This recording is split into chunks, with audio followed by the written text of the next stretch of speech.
Put it up here. Okay, thank you everybody. Thanks for being here on a beautiful fall day here in New York.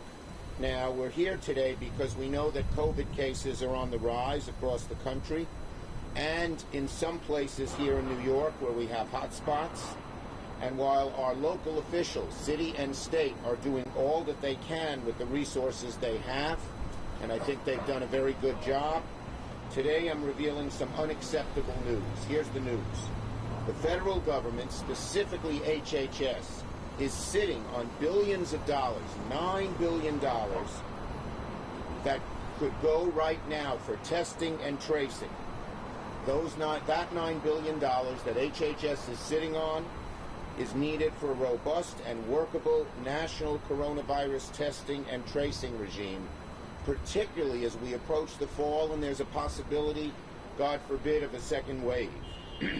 So today I'm not just shining a light on the money amid upticks of the virus, we're demanding that the feds release it. And despite a very divided White House and Leader McConnell, this is something that doesn't take any legislation. With the flick of a pen, HHS could send the money to New York State, New York City, for more testing and more tracing. And that's what we're demanding they do. Release those dollars. And then we would like, in the upcoming negotiations, the administration to commit to a robust testing and tracing program. They've agreed to put some money in testing, but without the kind of language that makes it work. And they haven't even agreed to tracing at this point. So we need both of those things to be part of the overall bill that is agreed upon. Look, New York City alone is going to have to test about 100,000 people a day should a second wave hit hard. And that effort will cost money that the federal government has said it would pay for. But so far, they're holding back the money. So today I'm making the case that we ought not do this when it's too late. According to Newsday, New York State's positivity rate was 1.25%, and it was 4.8% in certain hotspots in Brooklyn, Queens, and portions of the Hudson Valley. That's an uptick. And the number of new cases in Nassau and Suffolk rose above 100 in testing completed next week. That's not because our city and state are doing a bad job. They're doing a good job. But we now have the fall coming, and we need these dollars. So this administration must remember some sobering lessons. I called on President Trump to declare a national emergency from COVID on January 26th. That call was not heeded, and it took us precious time, money. It cost the country lives as well. The federal government cannot and must not repeat the COVID mistakes of the last few months. They have to get on the case quickly and strongly and smartly.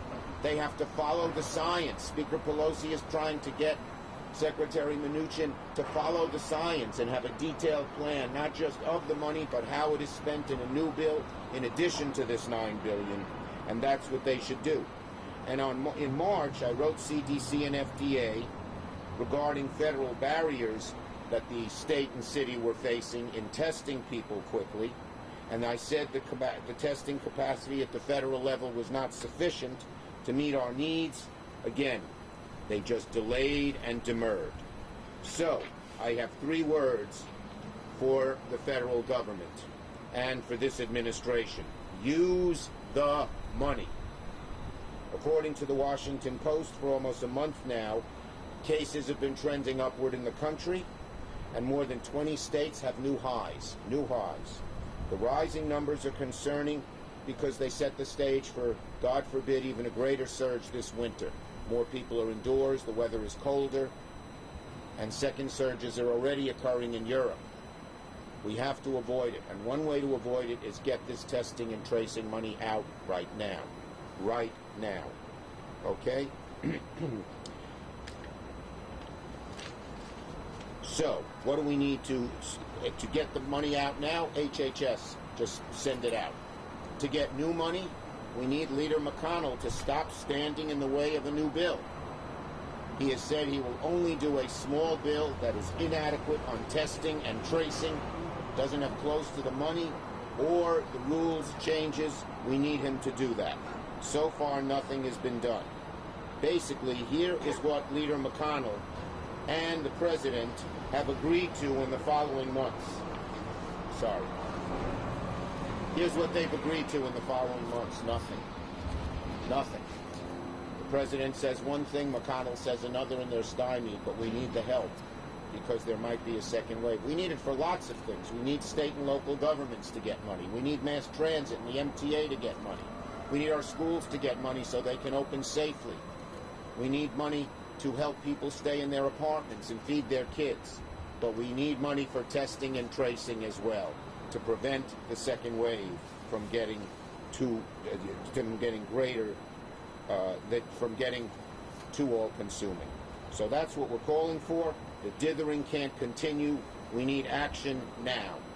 We don't need nada, zip, zilch, zero, which is what McConnell has so far called for. Okay, take questions on this subject. Okay, one or two on any other subject. Yes? Will Democrats support either of the stimulus bills being brought to the floor by Republicans? Pardon, I can't hear you. Sorry. Will Democrats support either of the stimulus plans? We support the HEROES bill, both HEROES 1 and HEROES 2, both of which have adequate testing and tracing dollars and a prescription as to how to use them. Okay, thank you everybody. Have a nice fall day. And I am having dinner with my daughter's in-laws who are coming in from Texas. So, I mean, brunch. So I'm going. Thanks.